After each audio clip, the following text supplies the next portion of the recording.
Bienvenidos. Nuevamente estamos para hablar sobre el tejido epitelial. Esta vez vamos a estudiar la clasificación del tejido. La clasificación del tejido va a depender de la función que cumple este tejido. El tejido epitelial, recordemos, cumple la función de revestimiento y la función de secreción glandular.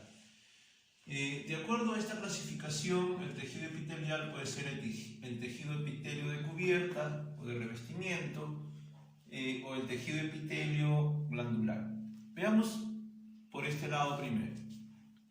Se dice que el tejido epitelial de cubierta es el tejido epitelial de revestimiento. Este tejido se clasifica de acuerdo al número de capas celulares que tiene. También se clasifica la forma de sus células y al borde libre que tienen sus células. De acuerdo al número de capas celulares, el tejido epitelial de cubierta puede ser simple, puede ser estratificado y puede ser pseudoestratificado. Y de acuerdo a la forma de sus células, puede ser plano, cúbico, cilíndrico, dependiendo en cada una de las subdivisiones. Empecemos con el tejido simple. El tejido epitelial de cubierta simple tiene una sola capa de célula. Estas intercambian sustancias, la secreción, la absorción y el transporte, por ejemplo. Este tejido epitelial de cubierta simple tiene formas, como por ejemplo la forma plana, que lo localizamos en el endotelio, en los alvéolos, en la córnea. Puede también tener forma cúbica, que lo localizamos en las glándulas sudoríparas, en la retina de la vista. Puede tener forma cilíndrica, y estos van a estar localizados en el estómago, en el útero, en el intestino grueso. También tiene forma cilíndrica con microvellos, es decir, vellos muy pequeñitos. Estos están localizados en el intestino delgado, en la vesícula biliar. También el tejido simple puede ser de forma de cilindros con cilios, es decir, con pequeños vellos. Estos están localizados en las trompas de Falopio, en las vías respiratorias. El tejido estratificado es el que tiene más de una capa de célula. Este tiene como característica proteger tejidos y órganos de desgaste y uso constante, ¿no? Por el desgaste y uso constante de estos tejidos, el tejido estratificado protege los órganos. Este tejido tiene formas también, ¿no? De acuerdo a su forma, este puede ser plano con queratina y este protege o localizamos en la epidermis de la piel.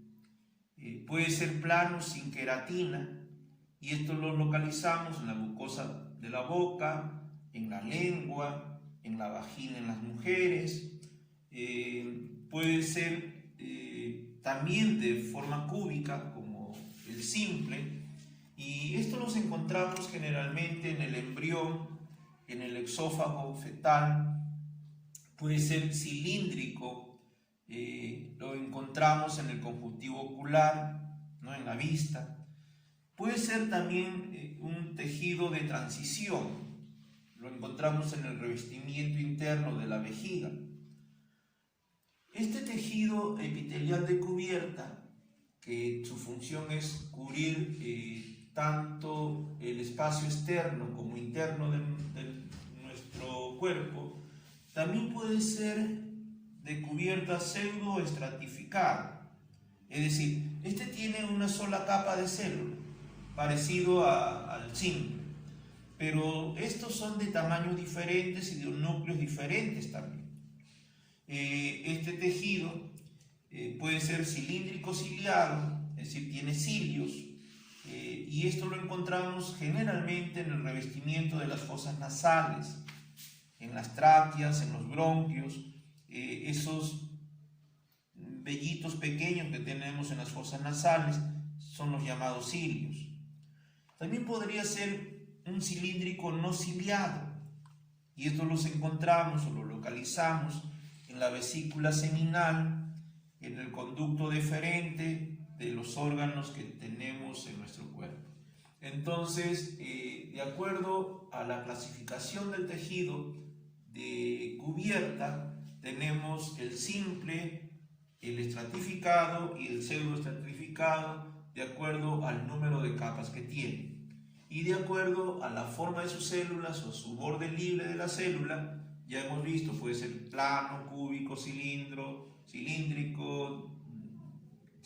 ciliado, no ciliado, etc. Muy bien. Veamos ahora la otra clasificación del tejido epitelial. También puede clasificarse como epitelio glandular. El epitelio glandular es el tejido que tiene como órganos las glándulas, ¿no? Y la función de este tejido epitelial es la secreción, es decir, es la producción y liberación de sustancias. Este tejido epitelial glandular, diferente al tejido de cubierta, puede ser de dos tipos. Puede ser exocrino, exo hacia afuera, y endocrino, endo hacia adentro.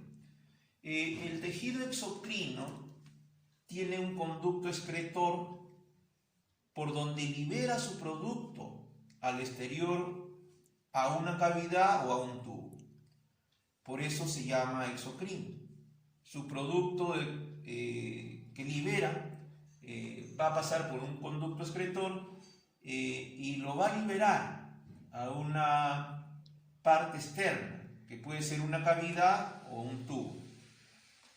La glándula exocrina de secreción externa tiene justamente esta característica. ¿Y cuáles son las glándulas de secreción externa?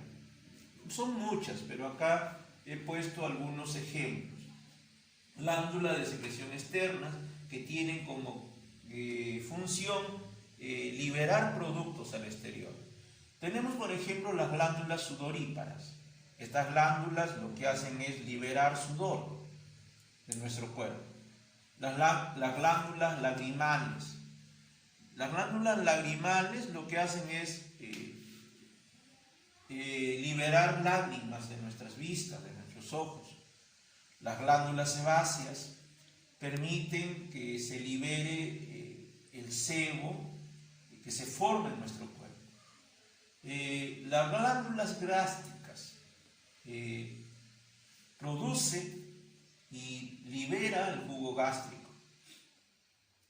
No hay mujer que no ha amamantado a un hijo.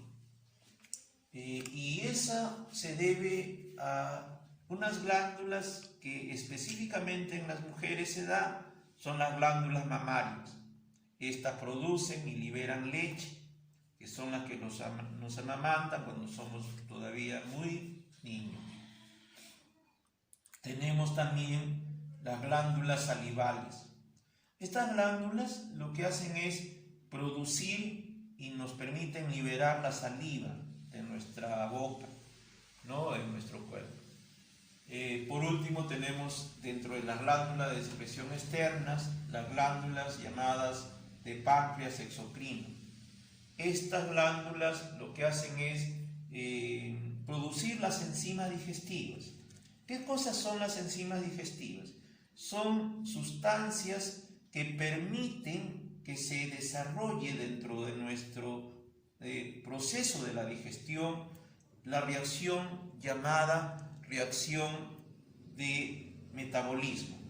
Es decir, gracias a estas enzimas, si nosotros comemos almidón, por ejemplo, que es un hidrato de carbono, este almidón puede descomponerse en azúcares, por ejemplo. Si nosotros, por ejemplo, comemos proteínas, estas proteínas pueden después subdividirse en moléculas o en biomoléculas cada vez más pequeñas, ¿no? Ahora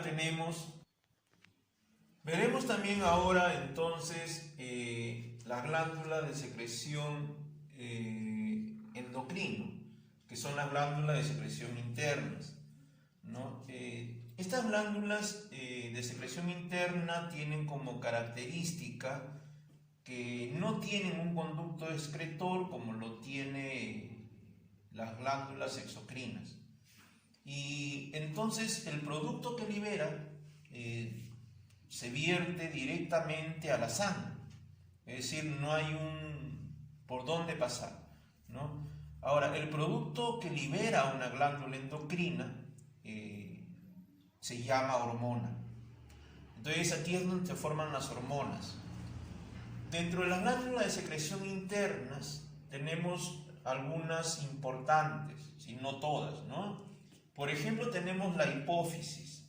La hipófisis es la glándula del crecimiento en el ser humano, ¿no? Gracias a esta glándula se puede crecer aún más todavía cuando se tiene una cierta edad. Luego tenemos la glándula de hipotálamo. Esa glándula produce la oxitocina. También tenemos la glándula tiroides, que produce la tiroxina. Después hay una glándula importante dentro del páncreas endocrino. Esta se llama glándula del páncreas endocrino y produce la insulina. La insulina es la sustancia que permite regular la cantidad de azúcar en la sangre, ¿no? De tal manera que esta glándula es importante porque regula la cantidad de azúcar que entra en tu sangre para determinar en algún momento si tienes mucho o muy poca glucosa, que lo que hace que tengas o no una enfermedad llamada diabetes. Y también tenemos la glándula suprarrenal. Esta glándula suprarrenal lo que hace es producir una hormona llamada adrenalina. Esta adrenalina es una sustancia que activa los órganos con mucha mayor frecuencia. Esta adrenalina, por ejemplo, hace que los latidos del corazón se aceleren, ¿no? Cuando nosotros corremos, cuando nosotros tenemos una impresión fuerte, cuando nosotros jugamos, saltamos o hay una emoción, la adrenalina empieza a producir, esta glándula suprarrenal, empieza a producir adrenalina, que lo que hace es activar muy rápidamente el funcionamiento de los órganos. Entonces, jóvenes y amigos, todos, con relación a la clasificación del tejido epitelial, hago un recuento. Puede ser epitelio de cubierta o epitelio glandular. Los epitelios de cubierta, como su nombre lo indica, lo que hacen es cubrir, revestir tanto la parte externa como interna de nuestro cuerpo. Y el epitelio glandular lo que hace es, está formado por órganos llamados glándulas, que tienen como función la secreción, que no es más que otra cosa que la producción y liberación de sustancias, tanto como glándulas o como hormonas. Entonces, jóvenes estudiantes, amigos todos, hasta allí la sesión de hoy día. Tengan todos ustedes buenas tardes, hasta la próxima oportunidad.